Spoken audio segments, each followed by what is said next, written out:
Hello everyone. Bank reconciliation की आज के वीडियो में हम देखेंगे कि जो भी हमारी ट्रांजैक्शंस होती हैं, जो भी हमारे मास्टर डेटा होता है उसको हम इंपोर्ट या एक्सपोर्ट कैसे करते हैं। लास्ट वीडियो में हमने देखा कि हमने अपनी बैंक स्टेटमेंट के थ्रू सारी के सारी ट्रांजैक्शन जो है वो अपने टैली में इंपोर्ट की थी। हमने रिकंसिलिएशन करना सीखा। जितने भी हमने ट्रांजैक्शंस को रिकंसाइल किया था अपने कंपनी में, उन ट्रांजैक्शंस को अगर आप जो है सेपरेट कंपनी में लेके जाना चाहते हो, ट्रांजैक्शंस का मतलब क्या है कि जब आप डे बुक में जाते हैं, यहाँ पर मैं ऑल्ट F2 करती हूँ तो मेरी जो ट्रांजैक्शंस हैं वो 1 मार्च 2025 से लेके 31 मार्च 2025 की यहाँ पर आई थी। तो मैं यहाँ पर जो पीरियड देती हूँ वही देती हूँ कि मुझे 1 मार्च जो है 2025 से लेके 31 मार्च 2025 तक के डेटा को जो है वो एक्सपोर्ट करना है। तो ये सारी ट्रांजैक्शन लास्ट वीडियो में जैसे हमने देखा जाए, सारी ट्रांजैक्शन को मैंने अपनी कंपनीज के बुक्स में जो है वो रिकॉर्ड किया था। मान लीजिए इन ट्रांजैक्शन या कोई भी और ट्रांजैक्शन है आपके कंपनी में, कोई भी जो है आप डेटा को मेंटेन कर रहे हैं, उसकी कुछ ट्रांजैक्शन को आपको डिफरेंट कंपनी में लेके जाना है। तो एक कंपनी से दूसरी कंपनी तक ट्रांजैक्शंस को कैसे इंपोर्ट या एक्सपोर्ट करते हैं वो ही आज सीखने वाले हैं। तो ये वाली ट्रांजैक्शन जो हमने लास्ट क्लास में वीडियो में रिकॉर्ड की थी, वो हम जो है एक नई कंपनी बनाएंगे, उसमें लेके जाएंगे। तो यहाँ पर आप देख सकते हो तो 2 मार्च से लेके 14 मार्च तक की ट्रांजैक्शंस हैं। आप ट्रांजैक्शंस को यहाँ पर जो है वो ओपन कर लेंगे। उसके बाद यहाँ से एक्सपोर्ट होगी, न्यू कंपनी में ये ट्रांजैक्शंस इंपोर्ट होंगी। बट पहले आपने ध्यान रखना है कि इन ट्रांजैक्शंस में जो भी मास्टर डेटा जो आ रहा है, मास्टर डेटा क्या होता है, जो आपके लेजर्स होते हैं। इसमें मास्टर डेटा क्या है, आपका बैंक चार्जेस है, रेंट है, सर्विस इनकम है, ये मास्टर डेटा है। पहले मास्टर डेटा जाएगा, उसके बाद ट्रांजैक्शंस जाएंगी, क्योंकि ट्रांजैक्शन जैसे ही उस कंपनी में जो है वो इंपोर्ट होंगी तो वो देखेंगे कि इसमें लेजर्स बने हुए हैं कि नहीं। अगर वहाँ पर लेजर्स नहीं होंगे तो ट्रांजैक्शन रिकॉर्ड नहीं हो पाएंगे। तो दैट्स वाई जब भी आप कोई डेटा जो है वो ट्रांसफ़र करते हो, पहले मास्टर्स को ट्रांसफ़र करना है एंड आफ्टर दैट आपने ट्रांजैक्शंस को ट्रांसफ़र करना है। तो आप एक्सपोर्ट पर क्लिक करते हो। एक्सपोर्ट में वो आपसे पूछेगा कि आपको इन ट्रांजैक्शंस का मास्टर डेटा एक्सपोर्ट करना है या ट्रांजैक्शंस को एक्सपोर्ट करना है। तो फर्स्ट ऑफ ऑल हम क्या करेंगे, मास्टर्स, यहाँ पर आप मास्टर्स को एक्सपोर्ट करेंगे। मैं एंटर करूँगी। एंटर करने के बाद वो यहाँ पर बताएगा कि आपको डिपेंडेंट मास्टर्स भी इंक्लूड करने हैं जो उस पर डिपेंडेंट हो, या export the closing balance as opening balance, means इसका जो क्लोजिंग है वो करना है। हमें क्लोजिंग नहीं लेके जाना, हमें पूरी ट्रांजैक्शन लेके जानी है। तो दैट्स मीन्स मैंने इसको नो कर दिया। टाइप ऑफ मास्टर क्या है, मेरे लेजर्स हैं जो मैंने क्रिएट किए हुए हैं, वो यहाँ पर है। फाइल फॉर्मेट आप कुछ भी ले सकते हो, एक्सेल भी ले सकते हो, मैंने XML लिया है। ये सारा कन्फिगर कैसे होगा, तो जैसे ही मैं एस्केप करती हूँ, जैसे ही आप कॉन्फ़िगर पर क्लिक करोगे, ठीक है, तो यहाँ पर ये अगर आपने कुछ चेंजेस करने हैं तो यहाँ पर आके आप चेंजेस कर सकते हो। एक्सपोर्ट टू कहाँ पर करना है, फोल्डर पाथ कहाँ पर आपका जो ये XML फाइल है वो स्टोर हो। तो यहाँ पर आकर अगर आप यहाँ पर आकर आप एंटर करते हैं तो आपको यहाँ पर पूछेगा कि किस प्लेस पर आप इसको एक्सपोर्ट करना चाहते हो। तो मान लीजिए कि मैं यहाँ पर सिलेक्ट फ्रॉम ड्राइव कर लेती हूँ, सिलेक्ट फ्रॉम ड्राइव, कि मुझे किस फोल्डर पर जाना है। मैं D ड्राइव में, ठीक है, D ड्राइव में ही सेव करती हूँ। मान लीजिए मैं फोल्डर जो है मेरा माई वर्क, तो माई वर्क में D ड्राइव में माई वर्क में मैं इस फाइल को जो है वो एक्सपोर्ट कर रही हूँ और आपने यहाँ पर एंटर करना है। तो अब देखिए कि आपका फोल्डर पाथ क्या हो गया, D में माई वर्क। जो फाइल नेम होगा वो क्या होगा, master.xml। आप इसको भी चेंज कर सकते हैं जैसे आप इस पर एंटर करेंगे, राइट। तो यहाँ पर आ जाएगा, आपको जो भी नेम लिखना है आप लिख सकते हैं। बैक पर जाना है, एस्केप करके मैं बैक पर आ जाती हूँ। तो ये सारी डिटेल्स जो है यहाँ पर आप दे सकते हैं। फिर उसके बाद जैसे ही मैंने यहाँ पर एस्केप प्रेस किया, फिर आप एक्सपोर्ट पर क्लिक करेंगे तो ये सब चेंजेस हो गए जो मैंने किए थे। एक्सपोर्ट पर क्लिक करेंगे तो D ड्राइव में माई वर्क फोल्डर में ये डेटा चला जाएगा। तो यहाँ पर देखिए कि master.xml जो है यहाँ पर फाइल आ गई। तो इसको मैं जो है वो क्लोज कर देती हूँ, अगेन मैं यहीं पर आ गई। पहले तो मास्टर एक्सपोर्ट कर लिया, अब हम करेंगे ट्रांजैक्शन। इन ट्रांजैक्शंस को ध्यान से देखिए, ये सारी की सारी ट्रांजैक्शन कोई नई कंपनी आप बनाएंगे ना उसमें आ जाएंगी। तो यहाँ से फिर मैं एक्सपोर्ट करती हूँ, अगेन मैं एक्सपोर्ट करूँगी।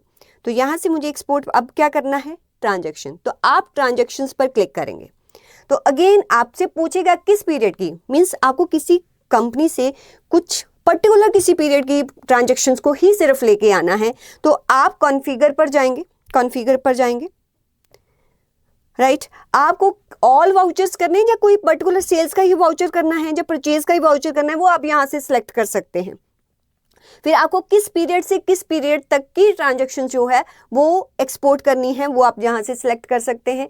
किस फाइल फॉर्मेट में जाएंगी और कहाँ पर फोल्डर पाथ, जैसे वहाँ चेंज किया था, यहाँ पर भी मैं एंटर करके जो है वो सिलेक्ट फ्रॉम ड्राइव कर लेती हूँ। डी ड्राइव में मैं माई वर्क नाम के फोल्डर में इसको सेव कर देती हूँ। तो जैसे ही मैं एंटर करती हूँ तो यहाँ पर डी में माई वर्क नाम का फोल्डर, अगर आपको फाइल का नेम चेंज करना है तो यहाँ पर फाइल का नेम चेंज कर सकते हो। अब मैं एस्केप कर देती हूँ। तो ये सारी डिटेल यहाँ पर आ गई। अब आपको सिर्फ एक्सपोर्ट पर क्लिक करना है। तो ये सारी की सारी अब जितनी भी ट्रांजेक्शन है सारी एक्सपोर्ट होगी। 2 फाइल्स यहाँ पर बन गई हैं। मैं इसको क्लोज कर देती हूँ। अब आपको क्या करना है, जब आपने डेटा को एक्सपोर्ट कर लिया, मास्टर्स भी कर दिया और ट्रांजैक्शंस भी कर दिया, जिस भी पीरियड की आपको ट्रांजैक्शंस लेनी, अब आपको नई कंपनी में यही डेटा सेम चाहिए। तो आप क्या करेंगे, आप यहाँ पर आके न्यू कंपनी जो है वो क्रिएट करेंगे।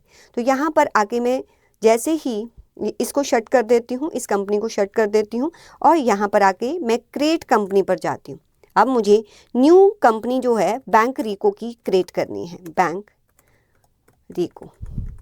स्टेट मेरा क्या है, वो दिल्ली है, मैंने दिल्ली सेलेक्ट कर लिया। ये सारी इन्फॉर्मेशन आपको पता है। आपका फाइनेंशियल ईयर कब बिगनिंग हो, अब हम चाहते हैं कि हमारा फाइनेंशियल ईयर है वो हम 2024 का ही ले लेते हैं।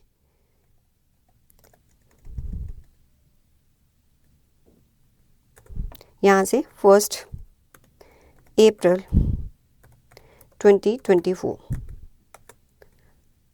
Enter enter enter enter. और आपने ध्यान देना है कि उस कंपनी के जो भी कॉन्फ़िगरेशन होगी, जो भी फीचर्स ऑन होंगे वो सेम यहाँ पर भी होने चाहिए। तो यहाँ पर मैंने कंट्रोल ए कर दिया। अब आप अगर इसका डे बुक देखेंगे तो अभी इसके डे बुक में कुछ भी नहीं है। चाहे हम यहाँ पर ऑल्ट F2 करके मैं 1 मार्च से लेके 31 मार्च भी कर दूँ तब भी कोई एंट्री नहीं आ रही है। अगर आप ऑल्टर में जाकर इसके लेजर्स भी चेक करते हो तब भी 2 ही लेजर्स हैं, cash and profit and loss, कुछ भी नहीं है।